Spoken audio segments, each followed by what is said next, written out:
यहाँ क्यों गड्ढा खोद रहे हैं? यहाँ पर कंपोस्ट तैयार करूंगा। लेकिन आप इतनी तकलीफ क्यों उठा रहे हैं?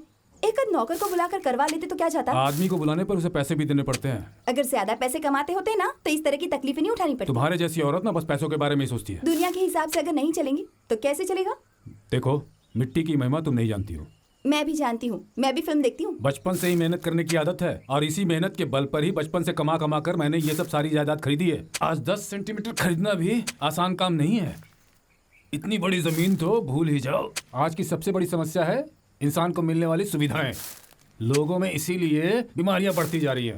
एक पेपर तो ठीक से पढ़ नहीं पाते हो, फिर ऐसी बातें कैसे होती है? सिर्फ पेपर या पढ़ाई कर लेने से इंसान को ज्ञान नहीं हो जाता, दिमाग से सोचना भी जरूरी है।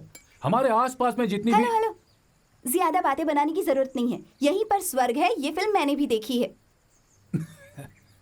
नौकरों को बुलाने के लिए मना कर रहे हैं और खुद इतनी तकलीफ उठा रहे हैं, इसीलिए ऐसा कह रही थी। देखो, मेरी मेहनत और पसीने की कमाई ही दिख रही है। ये सब, ये 5 एकड़ जमीन, ये सारे पेड़, ये मकान। मेहरबानी करके अब ये बातें मुझे मत सुनाइएगा। मैं और बच्चे ये बातें सुनकर तंग आ चुके हैं। देखिए, मुझे तो लगता है आपको अपनी तारीफ सुनने में बड़ा मजा आता है। अपनी तारीफ नहीं कर रहा हूँ मैं। एक अनाथ के भीतर का स्वाभिमान है, ये आत्मविश्वास है। मेहनत से सब कुछ पाया है। 5वीं फेल इस आदमी को 10वीं फेल करने वाली तुम जैसी औरत मिली। 5वीं फेल ये आदमी मेहनत से जो पैसे कमाता है उसे तुम शॉपिंग करके बर्बाद कर रही हो। अब ये कैसी बातें करने लगे आप? मैं क्या रोज शॉपिंग करने के लिए जाती हूँ? साल में 1-2 बार तो जाने के लिए कहती हूँ आपसे, वो भी नहीं। आज से शॉपिंग नहीं करूंगी। जैसी हूँ ना वैसी ही रहूंगी, चाहे कपड़े फटे या पुराने हो जाए।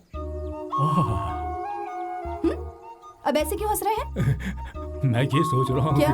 जब तुम बिना कपड़ों के चला करोगी तो फिर मैं आप भी पागल हो गए हैं क्या? आपसे बात करके ना मेरा दिमाग भी खराब हो जाता है। खूब अच्छी तरह से मेहनत करो और पेट भर के खाना खाओ। अभी मुझे पेट भर के खाना नहीं खाना है। एहसान करोगी?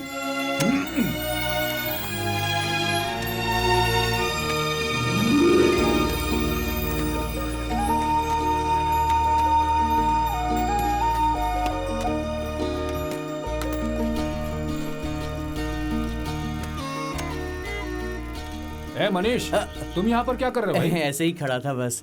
आज तुम कलेक्शन पर नहीं गए? हाँ, बस जा ही रहा हूँ ना। कल भाड़ा देना है, ये बात तुम सबको बता देना। हाँ। अब तुम जल्दी से चले जाओ। अच्छा, ये बताने जाऊँ या कलेक्शन लेने जाऊँ? बोलो। वैसे जॉर्ज भाई, यहाँ नए पुलिस स्टेशन का काम चालू है और वो जो आदमी है ना, वो इंजीनियर है। स्कूल में उसने अच्छे से पढ़ाई की होगी, इसलिए आज वो इंजीनियर बनकर टाई लगाकर घूम रहा है। तुम तो 5वीं फेल हो, मैं कम से कम 10वीं तो पास हूँ। क्या बोला? अरे टाई पहनने के लिए इंजीनियर बनने की जरूरत नहीं होती। जल्दी ऑफिस आ जाओ, हिसाब करना है। हाँ ठीक है भाई।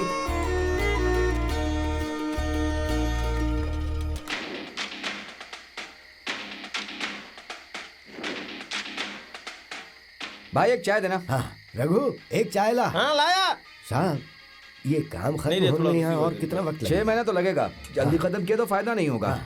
जॉर्ज कुट्टी,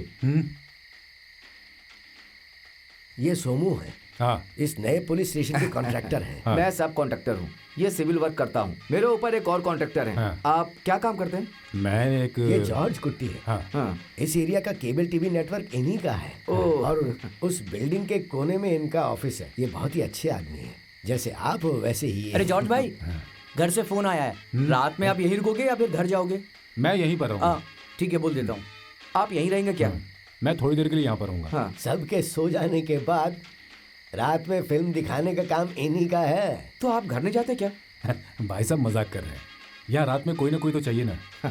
हमेशा जरूरत पड़ती रहती है। कभी बिजली चली गई, कभी कोई फॉल्ट आ गया तो लोग कंप्लेन करते हैं। हाँ। जिम्मेदारी वाला कोई जल्दी मिलता नहीं है। अच्छी सर्विस न दी जाए तो लोग कमी निकालेंगे और पैसे नहीं देंगे। हाँ ये तो है। इन्होंने पूरी बात तो बताई नहीं। रात में 11:30 बजे से लेकर 1 बजे तक इनके चैनल पे कुछ खास चीजें चलती रहती हैं, जिन्हें लोग देखते हैं और मजा भी लेते हैं। आप शांत रहिए भाई साहब। अरे मुझे सब बताने तो दो। उस वक्त फैशन टीवी की क्लिप चलती है और बड़ी ही मजेदार मजेदार ये क्लिप भी चलती ना। है। आप खुद अपने गांव वालों की बेइज्जती कर रहे हैं। हाँ, अच्छा तो तुम ये कहना चाह रहे हो कि मैंने बेइज्जती की, लेकिन तुम तो अच्छा काम कर रहे हो तो खुश रहो। ठीक है सोमू, हम लोग फिर बाद में मिलते जी हैं। हाँ।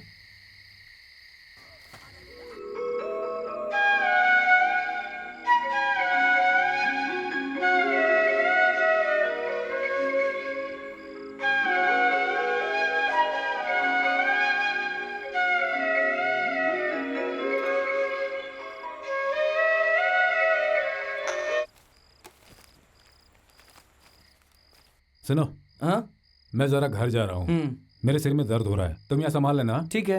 अब क्या करूँ, कुछ समझ में नहीं आ रहा है। बेडरूम वाला सीन अच्छा था ना?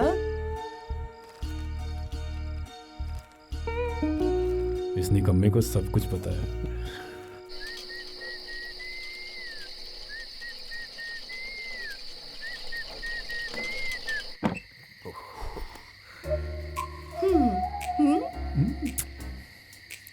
नहीं, कौन सा सीन देकर आए हैं? बताऊंगा ना।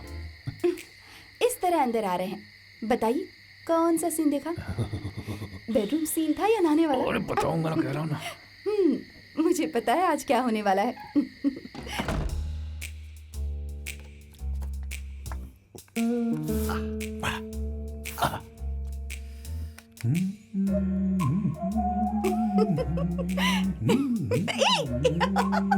ये क्या कर रहे हैं? अब जवान नहीं रहे आप। किसने कहा कि मैं जवान नहीं रहा?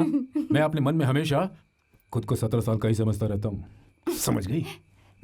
अच्छा सुनिए ना, एक बात कहूँ आपसे। बता ना डार्लिंग। हम अपना जीप एक्सचेंज करा के एक छोटी सी कार ले लें? क्या हुआ, मेरी बात पसंद नहीं आई? तुम्हारी जैसी औरतें मर्दों की सारी वीकनेस पहचानती हैं और मौका मिलती है उसे ब्लैकमेल करने लगती हैं। जान लो, मैं वैसा पति नहीं हूँ, मैं कोई पागल नहीं हूँ। मुझे जो भी करना है वो मैं अच्छी तरह से जानता हूँ। आप चुपचाप सो जाओ। कार चाहिए? कार? क्या यार, कहाँ से ये भी?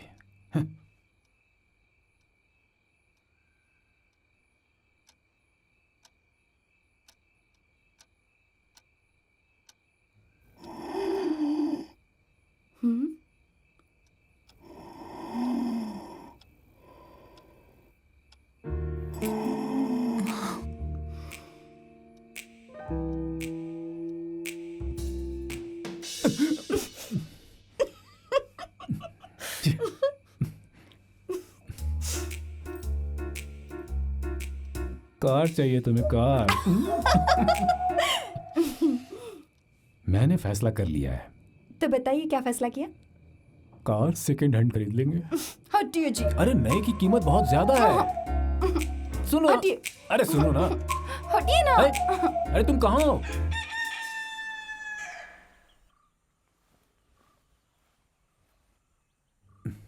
ये लाइट भी नहीं बंद करते। आप रात में आ गए थे क्या पापा? हाँ। पर आप रात में क्यों आए? तो चुपचाप अपना नाश्ता कर। पापा कभी रात में नहीं आते हैं ना, इसलिए इनसे ये सवाल पूछ रही हूँ। और कल खुद कहा था कि कल रात ये घर नहीं आएंगे। मैं एक मारुति कार बुक करने आया था। हम जल्दी ही मारुति कार खरीदेंगे। सच में पापा? हाँ हाँ, सच में सच में। हमें मारुति कार नहीं चाहिए पापा, हमें ऑडी कार चाहिए। क्या कहा? ऑडी। वो भी एक कार है पापा। वो कार मुझे बहुत पसंद है। मारुति कार से सस्ती है क्या? अरे पापा, 40 लाख से कम की कीमत नहीं होगी उसकी। अरे बाप रे, सोने की बनी हुई है क्या वो? अगर पेपर पढ़ते ना तो सब पता चलता आपको। पेपर में इस चाड़ी के बारे में पढ़कर क्या फायदा होने वाला है? चाड़ी नहीं पापा, ऑडी। कुछ भी हो, हम उसे नहीं खरीद सकते। हमारे लिए मारुति बहुत है। पापा हम कब कार खरीदेंगे? तुम चुपचाप अपना नाश्ता करो। आज नहाने का इरादा नहीं है क्या? बाद में नहाऊंगा। क्यों, स्टेमिना नहीं बचा क्या नहाने के लिए? आज उसके लिए स्टेमिना नहीं बचा है। कल रात सारा स्टेमिना खत्म हो गया।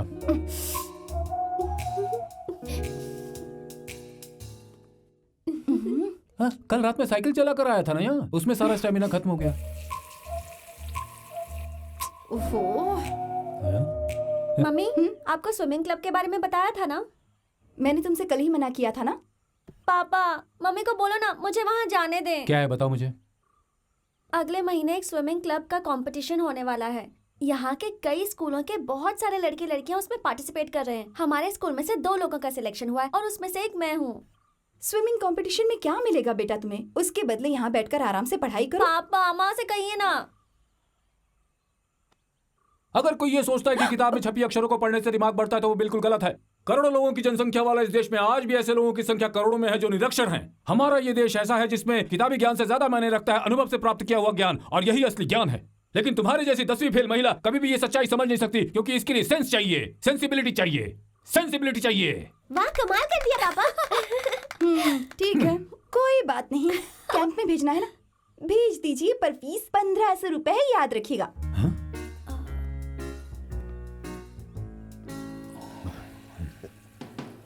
पापा, तुम्हारा वहां जाना जरूरी है बेटी। देखिए अब आप कैसी बातें कर रहे हैं।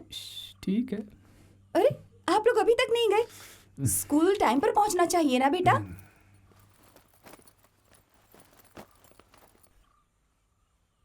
सुनिए, बच्चों के सामने ऐसी वैसी बातें मत किया कीजिए। वो बड़े हो रहे हैं, सब कुछ समझते हैं। उन्हें ये सब कुछ भी नहीं मालूम है। अपनी जवानी में मैं ये सब कुछ भी नहीं समझता था। ओह, रहने दीजिए वरना सारी पोल खोल दूंगी।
देखो, ये तुम्हारे लिए खरीदा है, इडियम बनाने के लिए। अरे इसे क्यों खरीद लिया? ये तो पहले से था ना। वो पुराने टाइप का है ना। सुनो, आखिरी बार इडियप्पम तुमने 1 साल पहले बनाया था।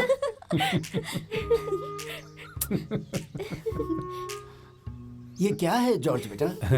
सच बताओ तो मैंने ये सासू माँ जी के लिए नहीं खरीदा था। कुछ भी, ये मैंने माँ के लिए ही खरीदा है। इसे मैंने मना किया था। घर में ऐसे 3 पड़े हुए हैं। ऐसा नहीं, वो दूसरे टाइप का है इस ना। टाइप का हो या फिर दूसरे टाइप का हो, लेकिन सच्चाई तो ये है कि साल भर से हमारे घर में इडियप्पम बना ही नहीं है। इतना झूठ क्यों बोल रहे हैं? पिछले साल ही तो एक दिन बनाया था ना। हाँ, एक दिन बनाने के लिए इस तरह के 3 आइटम खरीद लिए। अब आप ही बताइए, अब इस बात पे झगड़ा तो हो गई ना। अरे जॉर्ज बेटा, ये औरतों की बहुत ही पुरानी आदत है। अब देखो, इस मामले में इसकी माँ भी कुछ कम नहीं है। कहीं भी जाएगी लेकिन एक बर्तन जरूर खरीद कर लाएगी। बाजार में और कुछ नहीं दिखेगा, सिर्फ बर्तन ही बर्तन दिखेंगे। एक आदमी के खाने के लिए एक कुकर, 3 आदमी के लिए एक कुकर, विसिल देने वाला, विसिल नहीं देने वाला, इन्हें हर टाइप के चाहिए। सुनिए, किचन की जरूरतें हम औरतें देख लेंगी, आप टांग मत अड़ाइए। अरे जीजा जी, आपसे मिले बहुत दिन हो गया। मैं तो यहाँ कई बार आ चुका हूँ, लेकिन राजेश तुम यहाँ नहीं मिलते। ये लो, ये तो यहाँ रहते हुए भी हमें नहीं मिलता। सुना है आजकल पांडे की पार्टी में बहुत ज्यादा बिजी है। ये तुम्हारे हाथ में क्या है? वहाँ का इनविटेशन है क्या? नहीं, ये नोटिस है।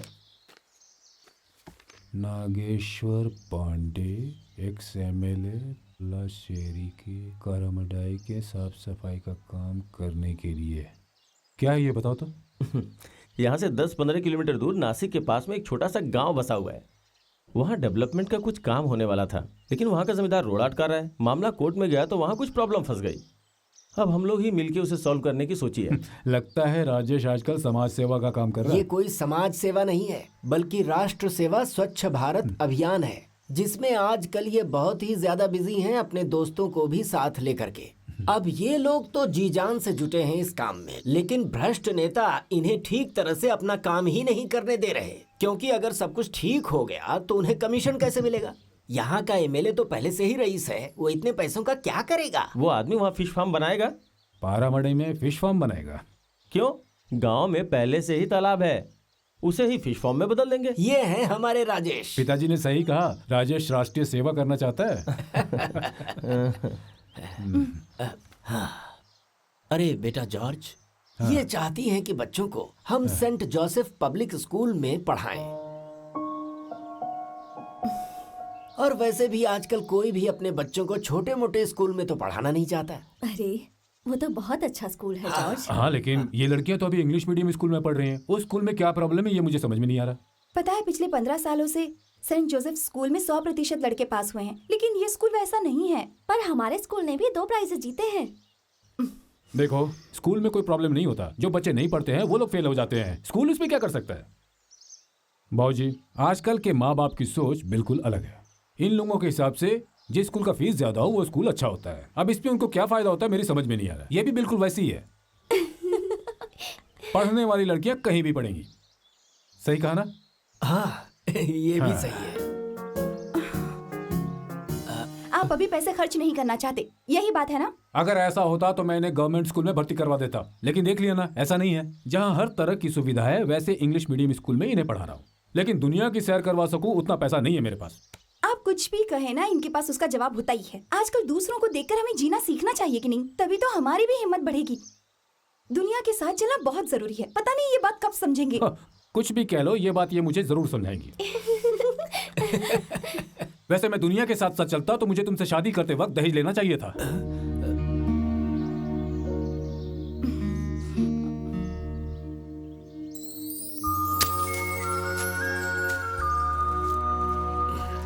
बाबूजी, हाँ? अभी इसकी क्या जरूरत है? बेटा, ये केले का घर लेते जाओ, इसे बच्चे बहुत पसंद करते हैं। वहाँ कोई नहीं खाता इसे, इसलिए मेरे यहाँ जितना भी केला होता है उसे सुलेमान भाई को बेच देता यहाँ हूँ। भी कुछ ऐसा ही है। हम दोनों कितना खाएंगे? पेड़ में बहुत सारे केले लगते हैं, बेच ही देते हैं। अच्छा, आज ही जाना जरूरी है क्या? हाँ, सारी तैयारी पूरी हो गई है। क्यों? नहीं नहीं, मैं सोच रहा था कि जो शादी के समय नहीं कर पाया, अगर मैं दहेज की बात आप मुझसे मत कीजिएगा। वो तो अपनी पत्नी का मुंह बंद करने के लिए मैंने कह दिया था। ऐसा वैसा कुछ मत समझिए। नहीं नहीं, ऐसी कोई बात नहीं है। फिर भी मैं सोच रहा था कि अगर देखिए, मैं रानी को पसंद करता था, इसलिए मैं उससे कहा था कि मैं उससे शादी करना चाहता हूँ। लेकिन उस वक्त न मेरे पास कोई घर बार था, न संपत्ति थी और न ही कोई काम धंधा था, इसलिए आपने मुझे वापस लौटा दिया था। और उस बात से चोट खाकर जब मैंने अपना धंधा शुरू किया, तब उसके बाद आप ये शादी करने के लिए राजी हुए थे। ये शादी करने से मुझे बहुत ही फायदा हुआ है। एक इंसान जो अनाथ था, उससे माँ बाप और भाई मिल गए। ये तुमने सही कहा बेटा। जॉर्ज सिर्फ मेरी बेटी रानी का पति ही नहीं है, बल्कि इस परिवार का बड़ा बेटा भी है। अगर हमारे इस परिवार में कोई तकलीफ है तो तुम्हें खुशी कैसे मिल सकती है? ठीक उसी तरह से अगर तुम्हें कोई तकलीफ है तो भला हम खुश कैसे रह सकते हैं? जॉर्ज बेटा, दुख तकलीफों को बांटने से ही असली खुशी मिलती है। बाबूजी, मेरे मन में क्या है ये बात आप समझ गए तो इसकी कोई वजह हो। वो मैं जानता हूँ। तुम अपने गांव में थिएटर खरीदना चाहते हो। रानी से बोलकर मैंने बहुत बड़ी गलती कर दी। अब इसमें ऐसा क्या हो गया? तुम्हारी समस्या हमारी नहीं मुझे है कोई क्या? समस्या नहीं है। मैंने थोड़े पैसे जमा कर लिए हैं और कुछ पैसे मैं बैंक से लोन ले लूंगा। लेकिन लोन लेने से पहले 1000 बार सोचना चाहिए। वैसे भी बैंक से लोन लेकर बिजनेस में मैं घाटा उठा चुका हूँ, इसलिए मैं कहूँगा कि लोन ना लो तो ही बेहतर है। तो फिर वो देखो बेटा, मैं जो कह रहा हूँ वो मान लो। हम जैसे मिडिल क्लास वालों के पास पैसे कभी भी खर्च से ज्यादा नहीं होते। यहाँ से बस थोड़ी ही दूर पर मेरा एक रबर का बगीचा है। वो पूरे 1.5 एकड़ का है, लेकिन मैं उसे अच्छी तरह संभाल नहीं पा रहा। और राजेश तो राष्ट्र की सेवा में ही लगा है। मैंने बहुत बार सोचा कि उसे बेच दूं, लेकिन बरसों से इस फैसले को टालता ही रहा। मैं सोच रहा हूँ कि उस जमीन को तुम्हारे नाम कर दूं। अरे नहीं, ये आप क्या कह रहे हैं बाबूजी? ये मेरा अकेले का फैसला नहीं है, बल्कि राजेश और उसकी माँ दोनों का भी फैसला है। बेटा, तुम तो हमें हमेशा ही प्यार देते आए हो। अब आज हमें कुछ करने का मौका है तो करने दो ना।